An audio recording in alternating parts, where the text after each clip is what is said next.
Iyi ni radio BBC Gahuzamiryango. Ivugira i Londres kuri metero 19, 25, 31 na 41 ku mirongo ya FM mu karere k'ibiyaga binini no kuri internet kuri bbcgahuza.com.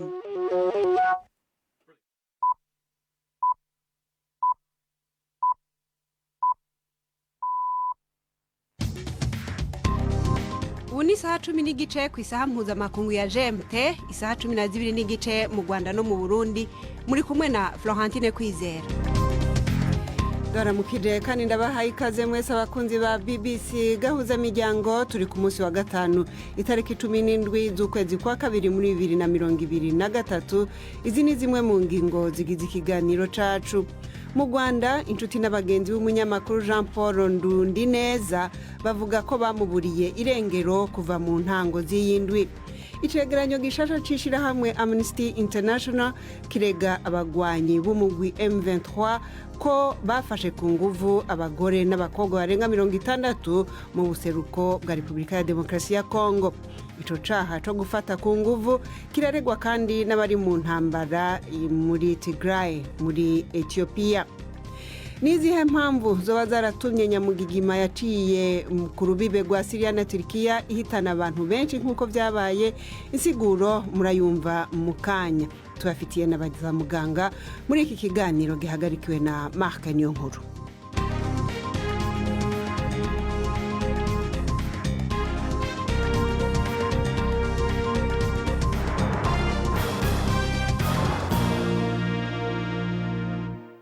Ariko rero mubanze mutega amatwi amakuru yo hirya no hino ku isi avugwa hano kuri BBC mushikirizwa na Prudence Ngiyumva.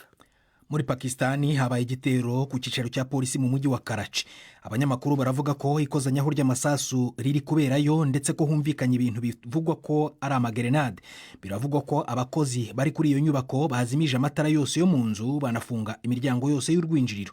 Abapolisi mu tundi duce bagabweyo kugerageza kugarura umutekano. Abakora mu nzego z'ubutabazi nabo bagiyeyo. Polisi iratekereza ko abagabye iki gitero bagera ku 10 ariko umubare nyawo ntuzwi neza. Amakuru aracyakomeje kuza. Perezida w'Ubufaransa Emmanuel Macron yabwiye inama y'abakuru b'ibihugu bikomeye ku isi ko iki atari igihe cyo kuganira n'Uburusiya ku ntambara bwagabye kuri Ukraine. Yavuze ko Kyiv ikeneye kugaba igitero cyayo cyo gutsimbura Uburusiya noneho ikajya mu biganiro ihagaze ahantu h'ingufu. Bwana Macron yavuze ko ibyumweru bike biri imbere ari ingenzi cyane. Mbere gato perezida wa Ukraine Volodymyr Zelensky yari yasabye iyi nama y'umutekano ibera i Munich kwihutisha igemurwa ry'ibitwaro. Navuga ko nta yandi mahitamo atari ugutsinda Moscow. Minisitiri w'intebe w'Ubudage uzwi nka Chancellor Olaf Scholz yavuze ko ibifaro bya mbere byo mu bwoko bwa Leopard bizagemurirwa Kyiv vuba cyane. Anahamagarira ibihugu by'inshuti kwitegura intambara izamara igihe kirekire. Mu Buyapani akanama ka guverinoma kasabye ko imyaka ifatwa nk'iyemewe n'amategeko ku mibonano mpuzabitsina yongerwa igashyirwa kuri 16 nk'imwe mu ngingo z'ivugurura rikomeye ku itegeko rihana ibyaha bishingiye ku gitsina. Kugeza ubu imyaka 13 yonyine niyo abantu bashobora gukora imibonano mpuzabitsina bigafatwa ko bumvikanye mu rwego rw'amategeko. Niyo myaka mike cyane ku isi. Izi mpinduka zije nyuma y'urukurikirane rw'imanza z'abantu bagizwe abere ku byaha byo gufata ku ngufu zasembuye imyigaragambyo mu gihugu cyose. Inkuru ya Electra na Smith muragizwaho na Jacques Nitegeka. Mu Buyapani muri kino gihe amategeko yaho avuga ko kugirana imibonano ishingiye ku gitsina n'umuntu ufite byibura imyaka 13 bidafatwa nk'icyaha cyo gusambanya ku ngufu.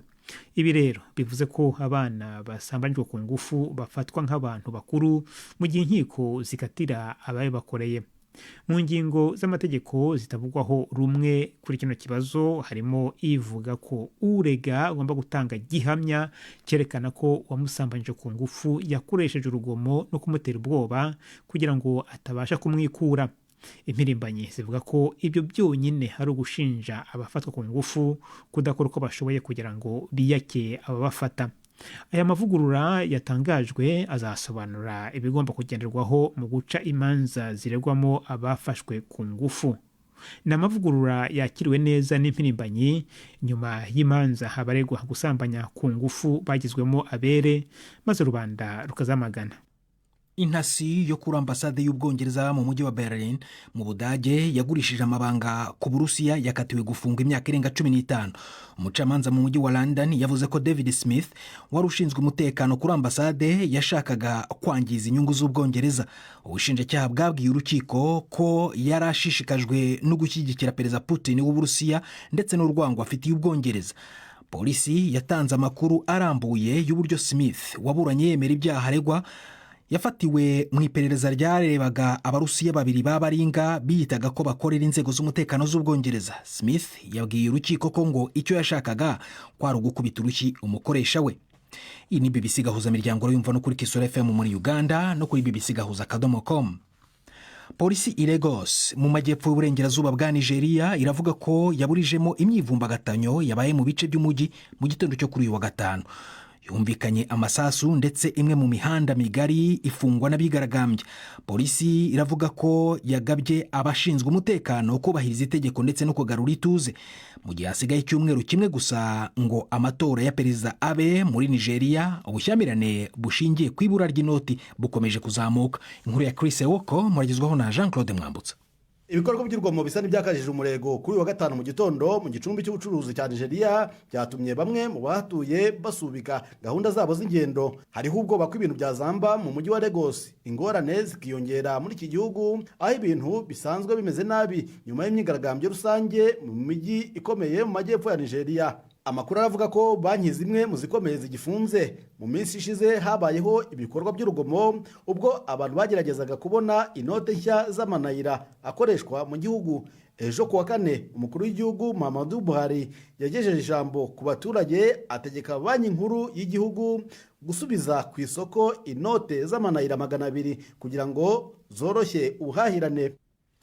Iminsi 11 nyuma y'umutingito wahitanye ubuzima bw'abantu 42,000, abandi bantu babiri barokotse batabawe munsi y'ibinonko by'inyubako zahirimye mu majyepfo y'uburasirazuba bwa Turukiya.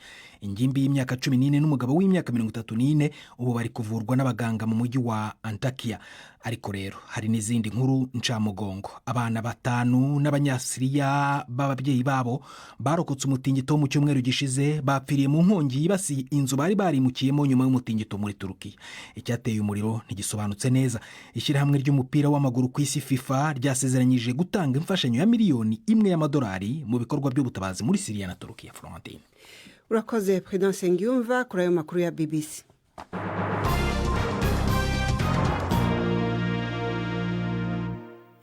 Nongeye kubaha ikaze. Amakuru mu buryo burambuye tuyahere mu Rwanda aho umuryango ndetse n'abakorana n'umunyamakuru Jean Paul Ndundineza bavuga yuko bamuburiye irengero guhera mu ntango z'iyindwi. Uyu munyamakuru aducane ku rubuga rwa YouTube Dallas TV ngo yaburiwe irengero ari mu kazi kugeza ubu hakaba atagwego na rumwe ruremeza yuko rumufise.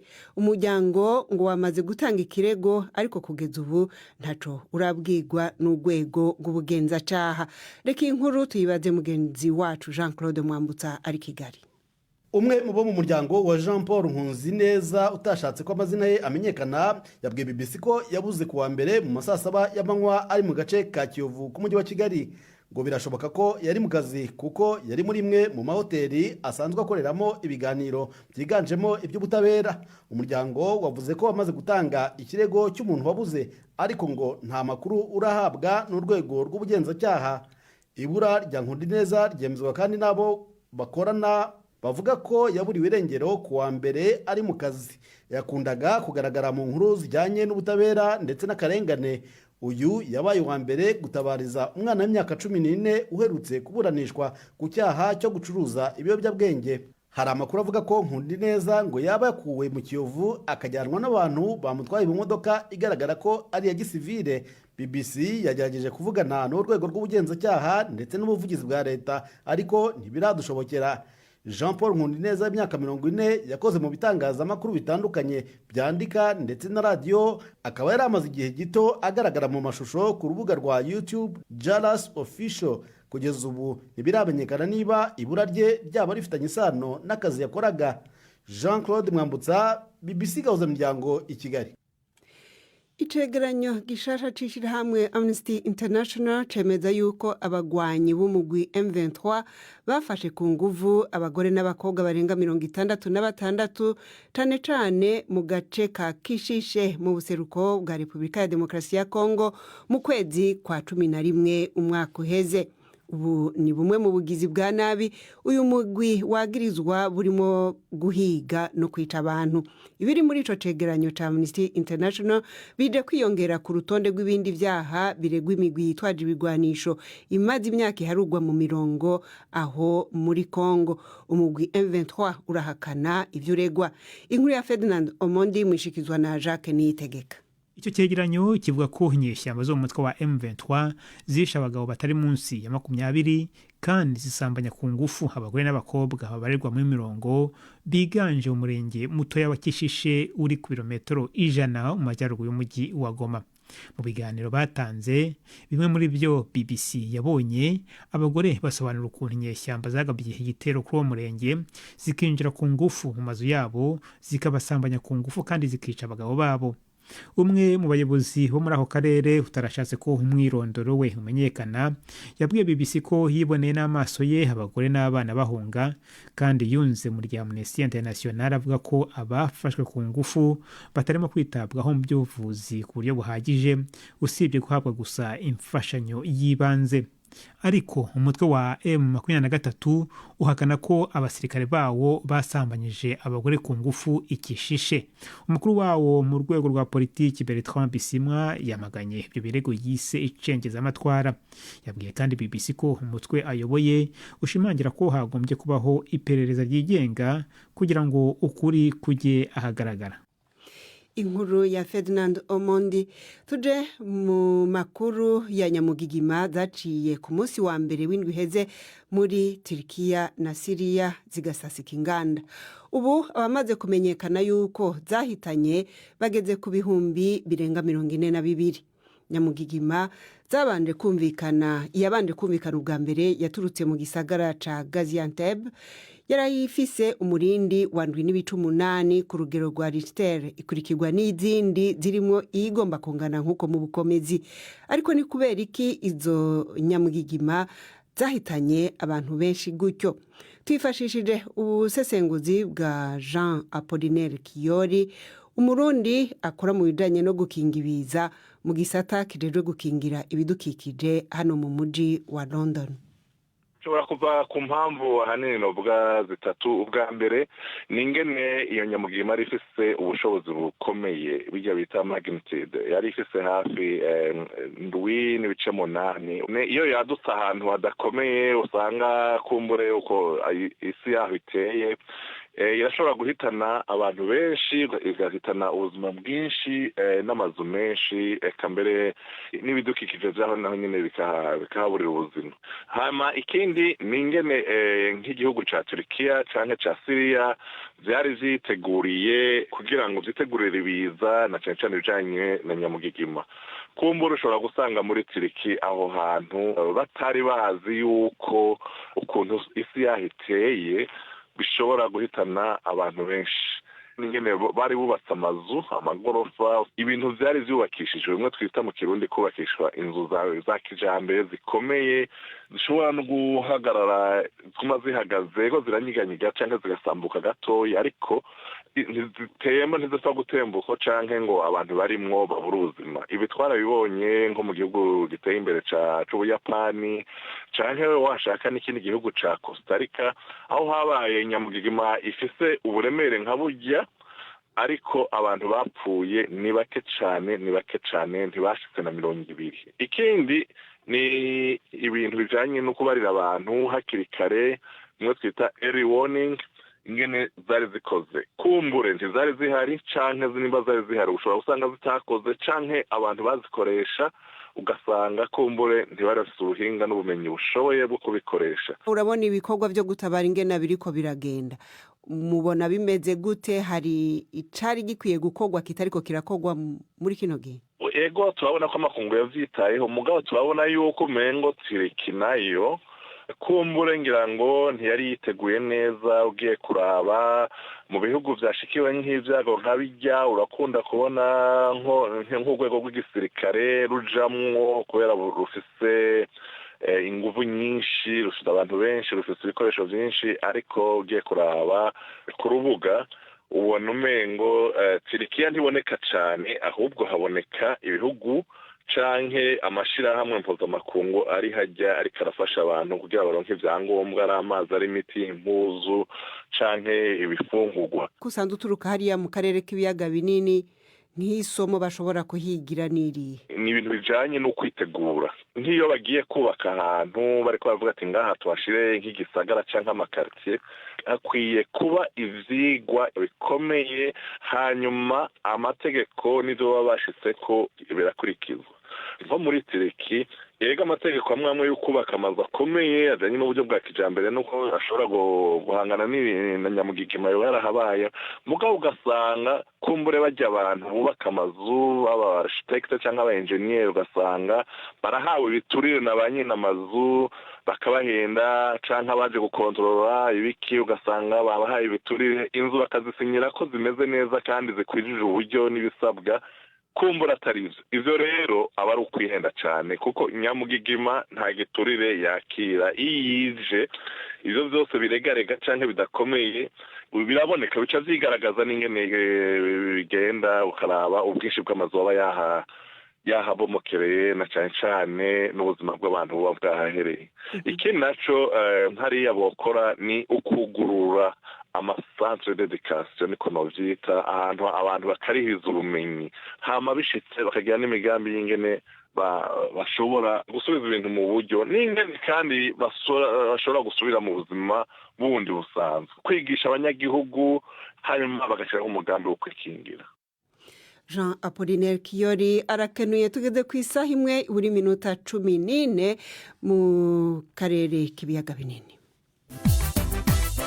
BBC Gahuzamiryango Igoma ni kuri FM 93 n'ibice 8. Gahuzamiryango ibajane mu Rwanda, inzego zishinzwe ubutunzi zatanguye umugambi rusange wo gusubiramwo amatagisi ku batari bake bakunze kwidoga yuko ayo matagisi aremereye abayatanga. Hashize igihe havugwa ikibazo c'amatagisi ahanitse cyane ku buryo bamwe ngo bahitamo kuva mu bucuruzi, ndetse ngo hakaba hari n'abamaze gufata icemezo co guhunga igihugu bakaja gukorera hanze yacu. Igihe yari imbere y'abashinga amateka, umukuru w'igihugu c'u Rwanda aherutse gusaba yuko amatagisi yosubirwamwo. Ikigo c'igihugu c'amatagisi kivuga yuko kigiye kwihutisha aya mahinduka, nubwo naco nyene kivuga yuko hari bimwe cari gitanguye gusubiramo.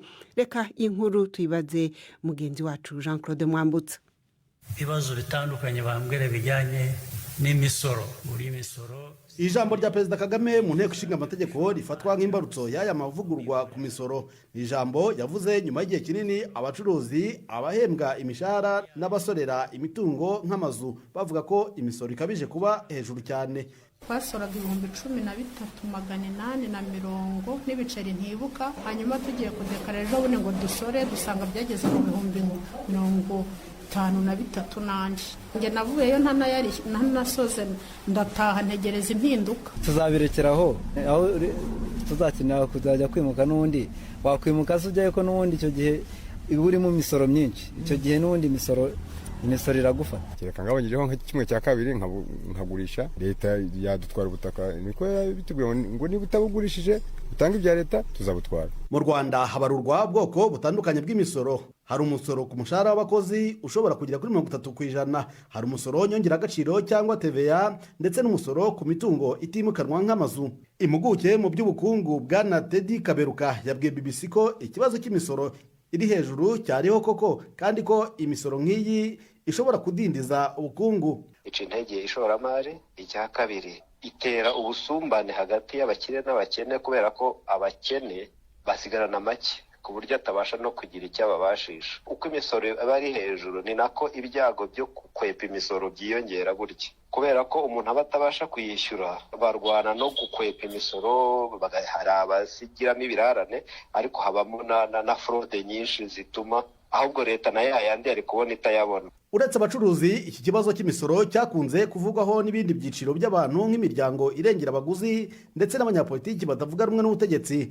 Iki ni kimwe mu by'ibanze bivugwa n'ishyaka rirengera ibidukikije Green Party, ni nayo yari intero ubwo umukuru waryo Frank Habineza yiyamamazaga mu matora y'umukuru w'igihugu. Ntacyo ushobora kwinjiza mu isoko batakukuye amafaranga. Ugasanga nyine byageze ahantu tufite amakuru afatika yuko abantu batangiye gufunga za business zabo zibananiye mu Rwanda, bakajya guhungira mu bihugu byo hanze, bakajya gukorera i Bugande, abandi bakajya muri za Malawi. Imisoro ibaye myinshi cyane yica akazi, yica uwo musoro, abantu barawukwepa, n'abawutanga basigara ari bakeya, none bikabashaho umutwaro munini cyane. Ikigo cy'igihugu cy'imisoro kivuga ko cyatangiye gahunda yo kwivugurura, cyemera ko hariho abasora bakeya baremererwa n'umusoro kubera ko ari bo bagaragaye, nyamara hari abandi benshi badatanga umusoro kubera ko batiyerekanye. Umuyobozi w'ikigo Bwana Pascal Bizimana avugira kuri televiziyo y'igihugu ubwo hatangizwaga aya mavugururwa. Umusoro wa VAT buriya abacuruzi bo turabasubiza nyine nubwo dutinda turabasubiza, ariko ngewe ku mushahara wanjye nishura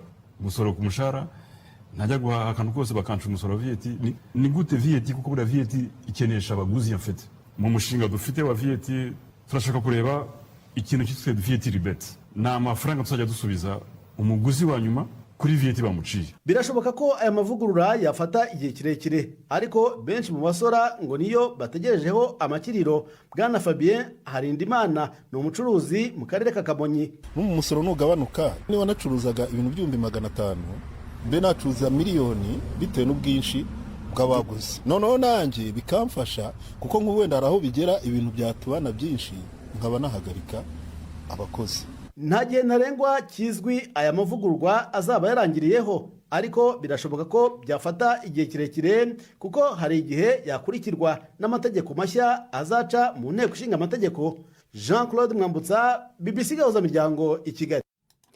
Arakoze Jean Claude Mwambutsa. Mu kiganiro cy'imvo n'imvano cejo ku munsi wa gatandatu tuzoganira na bamwe mu bacuraranzi bo mu Burundi ku kibazo cy'uko usanga hanini indirimbo zabo zitabinjiriza amafaranga ku buryo buhagije nka bagenzi babo bari mu bindi bihugu byateye imbere. Hazoba arejo rero ntimuze mutangwe. Ingwano mu buraruko bwa Ethiopia yatanguye kuva muri 2020, yabaye mu zambere zahitanye abantu benshi, ariko kandi ino mu zambere ivyazo ngo bitamenyekanye cyane kubera intambara ya Ukraine yatumye iyo ntambara ya Ethiopia idakomeza kuvugwa ko cyane. Abashakashatsi bakaba bagereranya ko urugero rw'abo yahitanye rushobora kuba rushika ku bihumbi 500. Naho biruko hari amakuru avuga yuko agateka kazina muntu kabandanya guhungabana, aho abagore baharugwa mu majana bafashwe ku nguvu muri ako karere n'inyuma y'amasezerano ingabo za Tigray zagiranye na leta ya Ethiopia mu kwezi kwa 11 k'umwaka uheze. Umunyamakuru wa BBC Catherine Byaruhanga yavuganye na bamwe mu bakorewe ayo mabi n'ubu bakiri muri Tigray. Inkuru yiwe murayumva mu ijwi rya Prudence Ngiyumva, ariko twifuza kugabisha abafise umutima uhuha ko muri iyi nkuru harimo bimwe biteye ubwoba. Kuvugana n'abantu bo muri Tigray birakomeye. Ihuza y'uburo ry'imirongo ya telefone rimeze nabi, itumanaho kenshi rero rikabera ku mbuga nkoranyambaga za Signal cyangwa WhatsApp.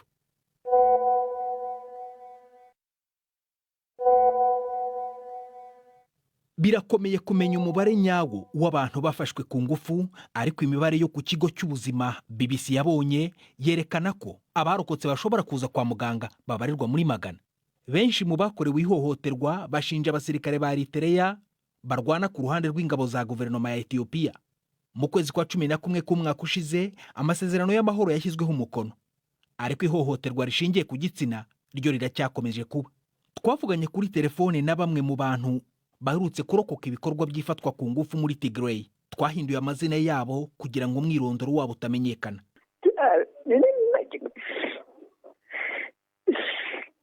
Shashu w'imyaka 80 y'amavuko yamaze hafi ikiganiro cyose twavuganye arira, ariko atsindagira ko ashaka kuvuga ibyamubayeho. Asobanura ko yafashwe ku ngufu n'abasirikare ba Eritrea inshuro ebyiri, mbere na nyuma y'isinywa ry'amasezerano y'amahoro.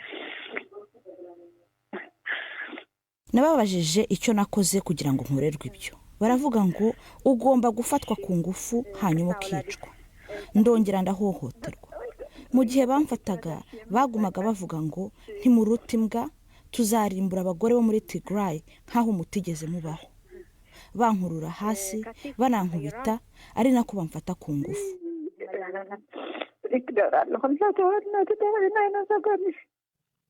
Nyuma y'imyaka 2 intambara irangiye n'umubabaro wabo yagizeho ingaruka, biragoye kwibuka neza icyatumye itangira. Umuzi w'iyi ntambara wabaye gusubiranamo kw'abategetsi b'akarere ka Tigray na guverinoma ya Minisitiri w'Intebe Abiy Ahmed.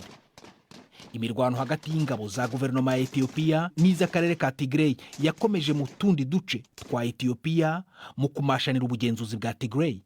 Eritrea, igihugu kiba mu kato kikaba n'umuturanyi wa Ethiopia, cyashyigikiye guverinoma kiyoherereza abasirikare muri Tigray, ari nabo baregwa gukora bimwe mu byaha bikomeye n'ibindi byo guhonyora uburenganzira bwa kiremwamuntu. Hilina yasamye inda amaze gufatwa ku ngufu, yaje kuyikuramo ku kigo cy'ubuzima.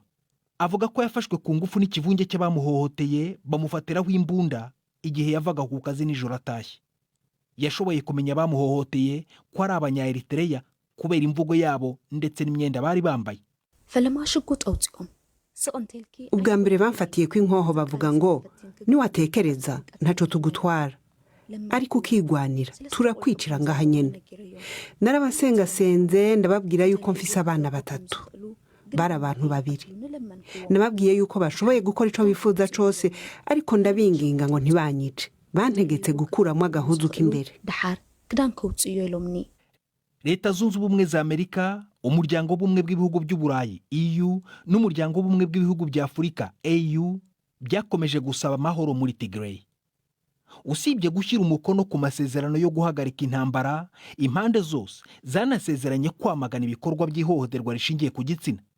Ariko nyuma y'amezi 3 ayo masezerano agezweho, Adiyama avuga ko yafashwe ku ngufu n'umusirikare wa Eritrea yatekerezaga ko azapfa.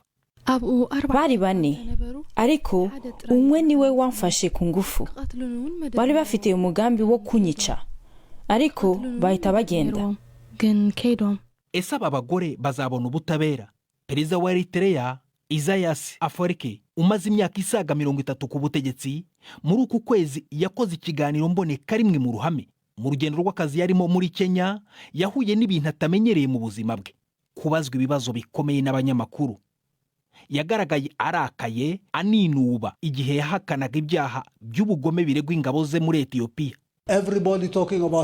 Buri wese aravuga iby'uburenganzira bwa muntu, gufata ku ngufu no gusahura. Ibi ni ibinyoma byibereye mu mitwe yabo mvuga ko ari bene inganda zo gucura ibihuha. Nagerageje kuvugana na guverinoma ya Ethiopia ndetse na AU yafashije gushyira umukono ku masezerano y'amahoro i Tigray ku bijyanye n'ihohoterwa rikomeje gukorerwa abagore, ariko nta numwe wasubije. Aya masezerano y'amahoro yazanye tuze riciriritse mu karere. Imfashanyo ikenewe ishobora kugezwa ku bantu babarirwa muri za miliyoni bagowe no kubona ifunguro, kandi n'imiryango yatatanye ishobora kongera kubonana nyuma y'imyaka 2. N'intambwe nziza, ariko rero inkeke zo gufatwa ku ngufu zo ntizarangiye. Arakoze Prudence Ngiyumva kuri iyo nkuru ya Catherine Byaruhanga yasubiramwo kwifatwa ku nguvu y'abagore n'abakobwa mu karere ka Tigray kubera intambara ya Ethiopia. Ifatwa ku nguvu riravugwa kandi muri Congo mu buseruko, aho Amnesty International irega umugwi M23 yuko wafashe ku nguvu abagore n'abakobwa barenga 66. Mwumvise kandi muri iki kiganiro cacu yuko mu Rwanda inshuti n'abagenzi b'umunyamakuru Jean Paul Nkundineza bavuga yuko bamuburiye irengero kuva mu ntango z'iyindwi, akaba ari umunyamakuru yarazwi cyane ku rubuga rwa YouTube. Aho mu Rwanda nyene havugwa ikibazo cyo gusubiramwo amatagisi cyane cyane kubera abadandaza bidoga yuko batozwa amatagisi y'umurengera ku buryo bamwe muri bo bamaze guhitamo ndetse kuba bararetse ubucuruzi canke bakaja kubukorera hanze y'igihugu. Mwumvise kandi muri iki kiganiro cyacu yuko hari bituma byinshi bishobora kuba byaragize uruhara ku bwinshi bw'abantu bahitanywe na nyamugigima yaciye muri Turkiya na Syria, nk'uko mwabyumvise mu bisobanuro twahawe n'umuntu akora mu gisata cyo gukinga ibiza. Mwakoze kudukurikira.